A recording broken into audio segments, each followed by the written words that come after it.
नमस्कार, आप देख रहे हैं बीएस टीवी और मैं हूं आपके साथ विवेक पांडे। देवी अहिल्या विश्वविद्यालय का मंच, शब्दों की जंग, तर्कों की टकराहट और आवाज में आग।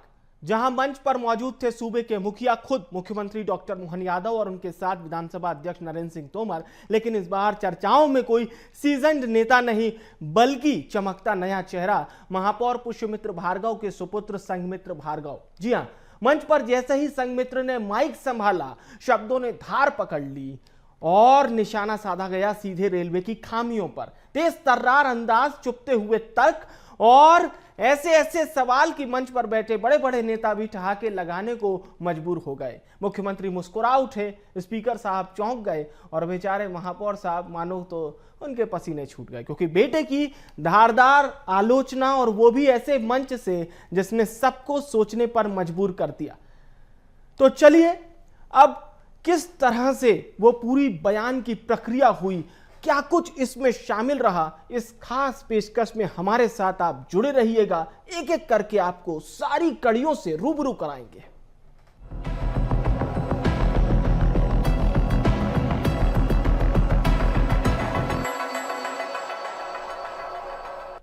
तो हम बात कर रहे हैं इंदौर महापौर पुष्यमित्र भार्गव के बेटे संघमित्र भार्गव की, जिन्होंने वाद विवाद प्रतियोगिता के मंच से एक ऐसा भाषण दे दिया कि मुख्यमंत्री डॉक्टर मोहन यादव, विधानसभा अध्यक्ष नरेंद्र सिंह तोमर और मंच पर मौजूद मंत्री तुलसी सिलावट समेत बीजेपी के कई वरिष्ठ नेता भी सुनते रह गए। संघमित्र भार्गव ने भारतीय रेल मंत्रालय, दुर्घटनाओं और मौजूदा सरकारी नीतियों पर सवाल खड़े किए, और यह सब उस वक्त जब मंच की पहली कतार में बैठे थे खुद उनके पिता इंदौर के मेयर पुष्यमित्र भार्गव। यह कार्यक्रम स्वर्गीय निर्भय सिंह पटेल की स्मृति में आयोजित किया गया था, जहां संघमित्र ने बतौर वक्ता न सिर्फ धारदार भाषण दिया बल्कि केंद्र सरकार की नीतियों पर भी खुलकर अपनी बात रखी। अब ये सोशल मीडिया पर वीडियो तेजी से वायरल है। कोई इसे साहसिक वक्तव्य बता रहा है तो कोई राजनीतिक संकेत मान रहा है। वहीं कुछ लोग सवाल उठा रहे हैं कि क्या यह मंच राजनीति से प्रेरित था या महज एक होनहार छात्र की विचारशील प्रस्तुति।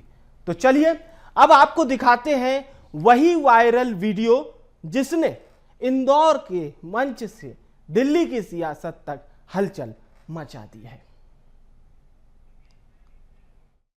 वेटिंग लिस्ट का आलम तो ऐसा है कि 50 लाख से ज्यादा लोग हर साल टिकट लेने के बाद भी सफर नहीं कर पाते हैं। माननीय अध्यक्ष महोदय, बुलेट ट्रेन का वादा हुआ था, कहा गया था 2022 तक अहमदाबाद से मुंबई सरसराते हुए ट्रेन जाएगी, लेकिन 2025 आ गया है। बुलेट ट्रेन तो नहीं, लेकिन वादा खिलाफी की रफ्तार जरूर दौड़ रही है। महोदय, करोड़ों रुपए खर्च हो गए, जमीन अधिग्रहण में घोटाले हो गए, लेकिन बुलेट ट्रेन सरकार की पावर पॉइंट प्रेजेंटेशन से बाहर नहीं आ पा रही है।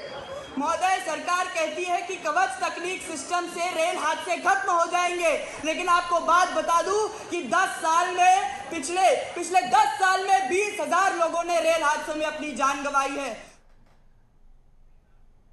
तो वाद विवाद की प्रतियोगिता थी, मंच था, माइक था और एक छात्र का आत्मविश्वास। लेकिन अब जब मंच की गूंज सियासी गलियारों तक पहुंच गई है तो उस छात्र के पिता और शहर के महापौर पुष्यमित्र भार्गव सामने आए हैं। एक पिता की तरह, एक मार्गदर्शक की तरह उन्होंने साफ शब्दों में कहा कि इंदौर में समय समय पर वाद विवाद प्रतियोगिताएं होती रहती हैं। ये मंच छात्रों की सोच, तर्क और भाषा की कला के लिए होते हैं, राजनीति के लिए नहीं।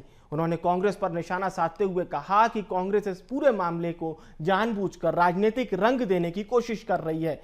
संघमित्र ने एक प्रतियोगिता में विपक्ष की भूमिका निभाई, जैसे हर वाद विवाद में होता है, पक्ष भी होता है, विपक्ष भी होता है, लेकिन जब उस मंचीय संवाद को सियासी मोहरा बनाया जाने लगे तो एक पिता का सामने आना लाजमी था। पुष्यमित्र भार्गव की यह प्रतिक्रिया सिर्फ एक राजनेता की नहीं बल्कि एक पिता की आवाज है, जो कह रही है कि बच्चों की प्रतिभा को राजनीति की जुबान न दीजिए। तो चलिए सुनते हैं इंदौर महापौर पुष्यमित्र भार्गव ने अपने बेटे के पक्ष में क्या कुछ कहा।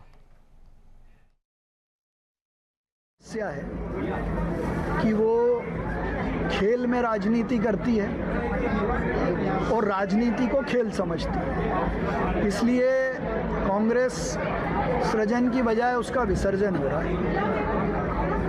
नए तरीके की आजकल कई सारी छात्रों के बीच में मॉक पार्लियामेंट भी होती है, वाद विवाद प्रतियोगिताएं भी होती हैं। मिनिस्टर के रूप में आपकी मिनिस्ट्री कैसी हो या मिनिस्ट्री में क्या सुझाव आप दे सकते हैं जो आपको लगते हैं, तो ऐसी प्रतियोगिताएं शहर में रोज़ होती हैं। और दूसरे स्टूडेंट की तरह मेरे सुपुत्र ने भी अपनी बात विषय के पक्ष में भी रखी और विपक्ष में भी रखी। इसको वो कैसे देखते हैं ये उनका नज़रिया है, लेकिन वाद विवाद के नियमों के अनुरूप उसने अपना श्रेष्ठ प्रदर्शन किया।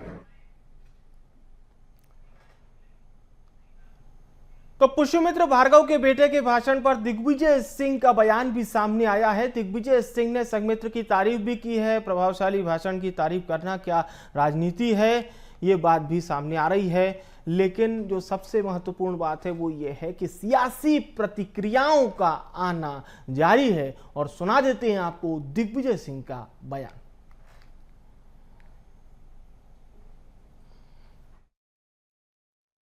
में प्रभावशाली भाषण देने की प्रशंसा करना क्या राजनीति है? मैं दोनों बातों से, उनकी प्रभावशाली शैली से और जो उन्होंने कहा उसका जो तथ्य उन्होंने रखे उससे दोनों से सहमत हूं। तो वाद विवाद था, मंच था, तर्क थे, भाषण था, लेकिन अब वो चर्चा बहस से निकलकर सियासी बिसात पर बिछ गई है। इंदौर महापौर पुष्यमित्र भार्गव के बेटे संघमित्र ने जब मंच पर विपक्ष की भूमिका में आवाज उठाई तो उसकी गूंज इतनी दूर तक गई कि कुछ लोग उसे राजनीतिक भूकंप कहने लगे। और अब इस पर आए हैं मध्य प्रदेश सरकार के कैबिनेट मंत्री कैलाश विजयवर्गीय, जिन्होंने अपने दिल की बात कुछ यूं कही। संघमित्र को ट्रोल करना केवल इसलिए कि वो महापौर का बेटा है या मानवीय है, दुर्भाग्यपूर्ण है। और फिर जो ताना बाना बुना उसमें अभिनय की मिसाल से लेकर आशुतोष राणा के रावण तक का जिक्र कर दिया। जैसे मंच पर रावण बनना किसी को रावण नहीं बना देता, वैसे ही वाद विवाद में विपक्ष रखना विपक्षी होना नहीं होता। लेकिन अफसोस आज की राजनीति इतनी संवेदनशील हो चुकी है कि बच्चे की प्रतिभा भी ट्रोल सेना के निशाने पर आ जाती है। आलोचना का स्तर इतना गिर चुका है कि अब वाद विवाद में विपक्ष रखना भी साजिश समझा जाने लगा है। तो कैलाश विजयवर्गीय की इस पोस्ट में व्यथा भी है, व्यंग्य भी है और एक पिता जैसी चिंता का होना भी।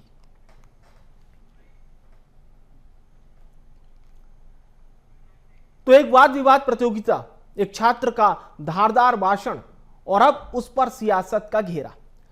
पुष्यमित्र भार्गव के बेटे संघमित्र भार्गव द्वारा मंच से रखे गए विपक्षी विचारों पर मचा राजनीतिक शोर अब शांत होता दिख रहा है। कैबिनेट मंत्री कैलाश विजयवर्गीय ने जिस प्रकार से सोशल मीडिया पर ट्रोलिंग की आलोचना की थी, उनके समर्थन में सामने आए हैं वरिष्ठ वकील और कांग्रेस नेता विवेक तन्खा, जिन्होंने विजयवर्गीय की पोस्ट पर कमेंट करते हुए लिखा कि संघमित्र एक टैलेंटेड स्टूडेंट हैं। वाद विवाद में विपक्ष के रूप में आना भी एक कला होती है, ट्रोलिंग नहीं होनी चाहिए। लॉ कॉलेज में उन्होंने साफ तौर पर कहा कि मूट कोर्ट्स में छात्र पक्ष विपक्ष दोनों होते हैं और उनकी सराहना होती है। बच्चों का मनोबल गिराइए मत, बढ़ाइए। तो इस बहस ने, इस टिप्पणी ने न केवल बहस का स्तर ऊंचा किया बल्कि एक स्पष्ट संदेश भी दिया कि छात्रों की प्रतिभा को राजनीतिक चश्मे से नहीं देखा जाना चाहिए। ये बात साफ तौर पर सामने आई है, जिसमें न केवल पुष्यमित्र भार्गव के बेटे यानी कि संघमित्र भार्गव का दिया वो बयान जिसकी सराहना की जा रही है, हालांकि सियासत के चश्मे से उसे जिस प्रकार से देखा जा रहा है उस पर अलग अलग टिप्पणियां भी सामने आ रही है, लेकिन कई सारे सवाल खड़े हो रहे हैं। तो इस पर न केवल प्रतिक्रिया पक्ष की ओर से बल्कि विपक्ष की ओर से भी आ रही है और हम BSTV के माध्यम से कुछ सवाल भी रखना चाहते हैं। सवाल आपको सोचने को मजबूर करेंगे और यही बात पूछेंगे कि आखिर छात्र के दिए इस भाषण में, छात्र के दिए इस बयान पर राजनीति कितनी जायज है, यही हमारे सवाल हैं। और यही बात हम आपसे पूछने जब जा रहे हैं। कुछ ग्राफिक्स के जरिए, कुछ सवालों के जरिए हम ये बात आपसे पूछते हैं कि आखिर इन भाषणों पर राजनीति करना कितना जायज है। अब हम फ्लैश करते हैं हमारे आज के कुछ सवाल जो आपको सोचने को मजबूर करेंगे। क्या राजनीति से बचकर हम युवाओं को प्रोत्साहित करेंगे? ये बड़ा सवाल है। छात्र की प्रतिभा पर राजनीति आखिर कितनी सही है? क्योंकि ये सवाल हमें पूछना है। सकारात्मकता को मिलना चाहिए बढ़ावा, सकारात्मकता को बढ़ावा दीजिए ना साहब। वाद विवाद मंच है सीखने का, राजनीति का अखाड़ा नहीं है। और साथ ही साथ संघमित्र के भाषण पर राजनीति से बचना होगा, तभी छात्र वाद विवाद प्रतियोगिता को राजनीति से इतर रखेंगे। युवा प्रतिभा को सम्मान भी मिलना चाहिए। एक युवा की आवाज है, युवा की तरुणाई है और युवाओं के तरह से ही इस बात को आगे बढ़ाना चाहिए। प्रतिभा की कद्र करना चाहिए, राजनीति नहीं करना चाहिए। राजनीति के और भी शब्द और भी विषय मिलेंगे। युवा आवाजों को राजनीति के चश्मे से बिल्कुल नहीं देखना चाहिए। छात्रों की बातें सीखने का है जरिया। जी हाँ, इससे आप और हम बहुत कुछ सीख सकते हैं। इस वक्त हमारे साथ दो खास मेहमान मौजूद हैं। भारतीय जनता पार्टी से प्रवक्ता राजपाल सिंह सिसोदिया जी हमारे साथ जुड़ रहे हैं, बहुत स्वागत करता हूं आपका। हिमानी सिंह जी हमारे साथ जुड़ रही हैं, कांग्रेस पार्टी की प्रवक्ता हैं, बहुत स्वागत करता हूं हिमानी जी का। और शुरुआत करते हैं इस चर्चा की राजपाल जी से। राजपाल जी, कई बार कहा जाता है कि राजनेता आलोचना नहीं सुनते, लेकिन मंच पर जब सूबे के मुखिया बैठे हों और वाकई में उस छात्र ने जो कुछ कहा वो हमने भी सुना। बहरहाल पहली प्रतिक्रिया इस बात पर ही कि कुछ सियासी प्रतिक्रियाएं सामने आ रही है। कांग्रेस का ये कहना है कि पुष्यमित्र भार्गव के ये जो सुपुत्र हैं ये नाकामियां बता रहे हैं सरकार की, और मंच पर इतने बड़े नेता मौजूद थे कि सवाल केवल और केवल कांग्रेस नहीं बल्कि कई लोग भी पूछ रहे हैं कि ये सियासी बयानबाजियों में इतनी जल्दी क्यों?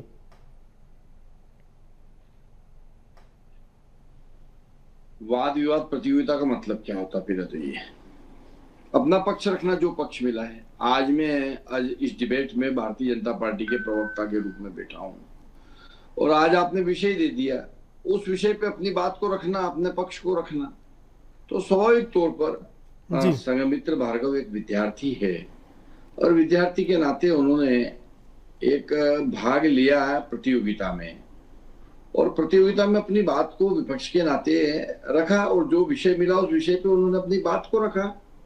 तो वो अपनी बात को रख रहे हैं और उस बात को उन्होंने बहुत प्रभावशाली तरीके से रखा, ये अपनी जगह है जी। दूसरा, इंदौर के महापौर के पुत्र होना वो एक अपनी जगह है। तो इन दोनों चीजों को मिक्स करके इसके ऊपर राजनीति होना, मैं समझता हूँ कि विवेक तनखा जी ने भी बहुत अच्छा इसके ऊपर कहा है। कांग्रेस के लोगों को उस बात को भी मानना चाहिए जो तनखा जी ने बात कही है। विवेक तनखा जी स्वयं भी जो है बड़े वकील है और विद्वान है, तो विद्वानों की बात मानना चाहिए। वहीं दिग्विजय सिंह जी भी उस प्रतिभा की तारीफ करते करते राजनीति के एंगल पे भी बात कर रहे हैं। तो दिग्विजय सिंह जी का स्वभाव है, हर काम में वो राजनीति दिखती है। वो तो राघवगढ़ में जाकर जब उनके ट्रेडिशनल पूजन पाठ करते हैं तो वहां से निकल के भी बयान देते हैं, तो राजनीति उसमें कर देते हैं। तो वो तो हर चीज में राजनीति देखते हैं।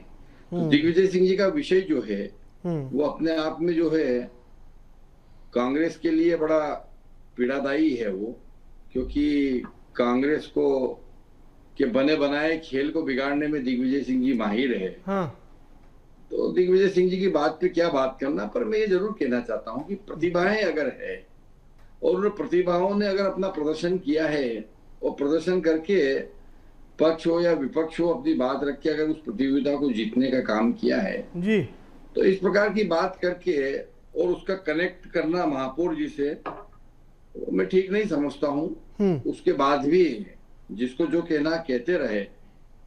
माननीय मुख्यमंत्री जी ने जो वहां पर कहा उस बात की ओर मैं आपका ध्यान आकर्षित कराना चाहता हूँ जी, कि उन्होंने उस पूरी प्रतियोगिता में भाग लिया, बैठे, सुना और सुनने के बाद प्रतिभागियों का उत्साहवर्धन किया और उत्साहवर्धन करने के साथ साथ में उन्होंने उन्हें उनके उज्जवल भविष्य की शुभकामनाएं देते हुए उन बच्चों को टिप्स भी दी कि और कैसे आपको अपने इस भाषण कला में किन किन बातों का ध्यान रखते हुए और देश में, प्रदेश ही नहीं देश में और विश्व में अपने राष्ट्र का नाम रोशन करना चाहिए इस प्रकार की प्रतियोगिता में जाकर।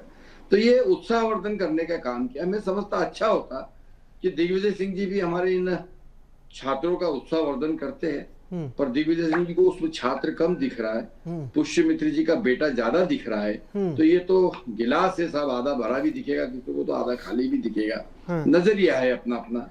ये दिग्विजय सिंह जी का नजरिया है, विवेक तनखा जी का अलग नजरिया है, कैलाश विजयवर्गीय भाई साहब ने जो बात कही है वो अलग बात कही है। तो सबकी अपनी अपनी बात है, अपना अपना नजरिया है। जिसने जैसा देखा उसको ऐसा दिखा। वास्तविक में तो ये छात्रों की एक कंपटीशन है और इस कंपटीशन में जिसको जो बोलने को दिया गया है उस पे उसने बोलने का काम किया है। पुष्यमित्र जी के पुत्र के बजाय हम उसे संघमित्र भार्गव कहें तो ज्यादा अच्छा होगा। संघमित्र भार्गव ने अपनी बात को ताकत से रखा है और ताकत से रखने के साथ साथ में प्रतियोगिता में अपनी उपस्थिति को सम्मानजनक के तरीके से दर्ज कराते हुए पुरस्कार भी जीतने का काम किया। हम उसको बधाई देते हैं। ठीक, हिमानी जी बात सीधी सी थी। संघमित्र भार्गव मंच पर बोल रहे थे, एक छात्र जो जिस विषय पर बोल रहा है उस विषय की पूरी जानकारी लिए हुए, फिर सियासत की क्या जरूरत थी। कांग्रेस के पोस्ट में देख रहा था, कांग्रेस के पोस्ट हैं कि बखियां उधेड़ कर रख दी, पोल खोल कर रख दी। राजपाल जी कह रहे हैं छात्र को छात्र ही रहने दीजिए।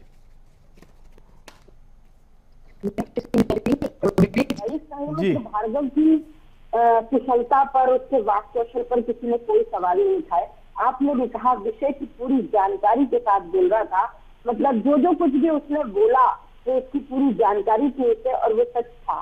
बात यहाँ पर बहुत सारी राजपाल जी ने बातें करी, जिनमें आधे से ज्यादा टाइम दिग्विजय सिंह जी की माला जपते रहे। ऑब्सेशन है इतना, ईश्वर से ज्यादा दिग्विजय सिंह का नाम जपते हैं। मैं आपसे पूछ रही हूँ, कैलाश विजयवर्गीय ने ट्वीट किया कि अगर एक नाटक होने जा रहा है जिसमें आशुतोष राणा जो है वो रावण का किरदार निभाने वाले हैं, तो क्या आशुतोष रावण जो है वो रावण हो जाएंगे? तो यहाँ कोई भी संघमित्र भार्गव को रेलवे के जो अनियमितताएं हैं उनका जिम्मेदार नहीं ठहरा है, ना उनके पिता को ठहरा रहा है। पर ये बात जी बिल्कुल, मैं हिमानी जी के पास लौटूंगा। एक बार फिर से हम रुख करते हैं राजपाल जी का। राजपाल जी, बात सीधी है, कांग्रेस कह रही है कि ये माध्यम बन गए, लेकिन बात जो कह रहे थे वो ठीक ठाक ही थी, बात सही कर रहे थे। निश्चित तौर पर देखिए, बात उन्होंने जो कही वो अपनी जगह है और उस बात को लेकर सियासत हुई है ये भी अपनी जगह है। जी, स्वाभाविक है कि जब सियासत में विपक्ष की भूमिका के रूप में कोई बात उठाएगा तो सत्ता पक्ष उनका जवाब देगा। तो हम जवाब देने के लिए तैयार है। हम उनकी बात का भी जवाब देने को तैयार है और उसी मूट कोर्ट में, उसी वाद विवाद प्रतियोगिता में वो पक्ष नहीं दिखाया जाएगा जो जवाब के रूप में आया, वहां जवाब भी आया है। सरकार के पक्ष में भी बोलने वालों ने बोला है। परंतु क्लिप कितनी चलेगी? क्लिप उतनी चलेगी जितनी चलाई जाएगी। तो दिग्विजय सिंह जी ने सिर्फ इतनी सी क्लिप जो चलाने का काम कर दिया। अब उसी प्रतियोगिता के अंदर अगर आप देखेंगे, उसी प्रतियोगिता में जब आप देखेंगे तो आप ये पाएंगे कि जो वहां पर पक्ष रख रहा था उसने पक्ष भी रखा है, परंतु उस पक्ष को वहां की प्रोसीडिंग में तो लिया गया है पर इस डिबेट में या इस बहस में शामिल नहीं किया गया है। पक्ष विपक्ष दोनों की बात अगर रखेगी तो वही बात बैलेंस हो गई थी। ठीक है, बिल्कुल दुरुस्त बात है। चलिए हिमानी जी, बात रखिए अपनी। तो मैं कह रही थी कि अगर आशुतोष राणा रावण का किरदार निभाते हैं तो रावण नहीं हो जाते। तो किसी ने भी रेलवे की खामियों के लिए संघमित्र भार्गव को जिम्मेदार नहीं ठहराया है, लेकिन रावण का किरदार जो आशुतोष राणा निभाएंगे उसमें सच्चाई होगी। वो कहीं ना कहीं किसी ऐतिहासिक ग्रंथ से, रामचरितमानस से, रामायण से होगा। संघमित्र भार्गव ने जो भाषण दिया, बात यह है कि वो सच था या नहीं था या कपोल कल्पित था। क्या संघमित्र भार्गव सिर्फ अपनी कला का प्रदर्शन कर रहे थे? मैं आपकी जानकारी के लिए बता दूं कि MUN में मेरी बेटियां भी पार्टिसिपेट करती है और संघमित्र भार्गव के साथ कई बार करती है, साथ में वो लोग मंच साझा करते हैं, पर ये लोग भी टैक्स पर बात करते हैं। संघमित्र भार्गव ने जो कुछ भी बोला, उनकी वाक्पटुता कमाल की थी, उनकी भाषण शैली कमाल की थी, लेकिन बात यह है कि उन्होंने जो बोला वो सब सच्चाई थी और वो उन्होंने बहुत खूबसूरती से पेश किया। बात यह आई कि भारतीय जनता पार्टी के महापौर के बेटे होने के बावजूद भी उन सच्चाइयों से वो इनकार नहीं रख पाए। अपनी बात को मजबूती से रखने के लिए उन्होंने जो सच्चाइयां सामने रखी वो इस देश की हकीकत है, रेल मंत्रालय की, रेल विभाग की हकीकत है। अब आप बात करें राजनीति की, आपने मंच राजनीति का सजाया, अतिथि राजनीति बुलाए, बेटा वो राजनेता का है और आप चाहते हैं उससे राजनीति ना हो। अगर भारतीय जनता पार्टी का महापौर का बेटा भी पॉइंट रख रहा है और उन चीजों को नजरअंदाज नहीं कर पा रहा जो सरकार को घेरे में आती है, उनके पिता की पार्टी के घेरे में आती है, तो उन बातों पर पक्की मोहर लग जाती है कि वो बातें पूरी तरह सच है। भारतीय जनता पार्टी के वरिष्ठ नेता और इंदौर से आने वाले कैलाश विजयवर्गीय कह रहे हैं कि दुख की बात है कि संघमित्र को केवल इस वजह से ट्रोल किया जा रहा है क्योंकि वो इंदौर के मेयर के बेटे हैं। यह आलोचना एक उज्जवल भविष्य की ओर अग्रसर युवा की प्रतिभा और आत्मविश्वास को तोड़ने का प्रयास है। तो दिग्विजय सिंह ने कहा कि उसकी भाषण शैली कमाल की थी, मैं कह रही हूँ भाषण शैली उसकी गजब की थी, उसका बोलने का स्टाइल कितनी क्लियर स्पीच थी उसकी। विवेक तनखा ने उसकी भाषण शैली की प्रशंसा की। कोई भी संघमित्र भार्गव को ट्रोल नहीं कर रहा है। बात यहाँ ये हो रही है कि संघमित्र भार्गव भारतीय जनता पार्टी के नेता के बेटे होते हुए भी उन सच्चों को नकार नहीं पाए और मंच से विपक्ष में बोलते हुए उन्हें उन चीजों को बोलना पड़ा जो वाकई इस देश की सच्चाई हो गई है। वो सब चीजें जो उन्होंने बोली वो सब हमने वीडियोज के माध्यम से, फोटोज के माध्यम से और कभी कभी खुद पर गुजरने के माध्यम से हम सभी ने रेलवे विभाग के बारे में अपने आप जानी है, देखी है और भुगती है। तो वो चीजों को वो नकार नहीं पाए। तो कम से कम इस चीज से सबक लेना चाहिए। इस चीज को गलत तरीके पेश करने से कुछ भी नहीं होगा। वो एक होनहार छात्र है, उसने बहुत अच्छा भाषण दिया, पर भाषण क्या दिया ये महत्वपूर्ण है। चलिए, मैं इसी के साथ बहुत बहुत धन्यवाद करूंगा। राज्यपाल जी को भी शुक्रिया हमारे साथ पार्टिसिपेट करने के लिए। हिमानी जी आपका भी बहुत बहुत धन्यवाद। तो आज की बहस यहीं तक। एक छात्र ने मंच से अपने विचार रखे और अब राजनीति की गलियों में उसका भाषण गूंज रहा है। सवाल यह नहीं है कि संघमित्र भार्गव ने क्या कहा, सवाल यह है कि क्या अब वाद विवाद प्रतियोगिताएं भी सियासत का शिकार हो जाएंगी? क्या बच्चों के मंच पर बोले गए तर्क अब ट्रोल आर्मी के हथियार बन जाएंगे? क्या आलोचना की कला को भी पार्टी लाइन से तोलना जरूरी है? और सबसे बड़ा सवाल, हमारा समाज एक प्रतिभावान युवा की स्वतंत्र सोच को क्या जगह देगा या राजनीतिक पहचान के बोझ तले उसे कुचल देगा? संघमित्र ने विपक्ष की भूमिका निभाई पर कहीं समाज ने उसे विपक्ष मान लिया, तो फिर सोचिए हम किस ओर जा रहे हैं। इन्हीं सवालों के साथ आज की इस बहस से हम विदा लेते हैं, पर यह मुद्दा अभी समाप्त नहीं हुआ है, क्योंकि जब सवाल अभिव्यक्ति के अधिकार पर उठते हैं तो जवाब केवल मंच से नहीं समाज की सोच से भी आने चाहिए। आप क्या सोचते हैं? क्या राजनीति को बच्चों की सोच और मंच से दूर रहना चाहिए? अपने विचार हमें जरूर भेजिएगा। नमस्कार।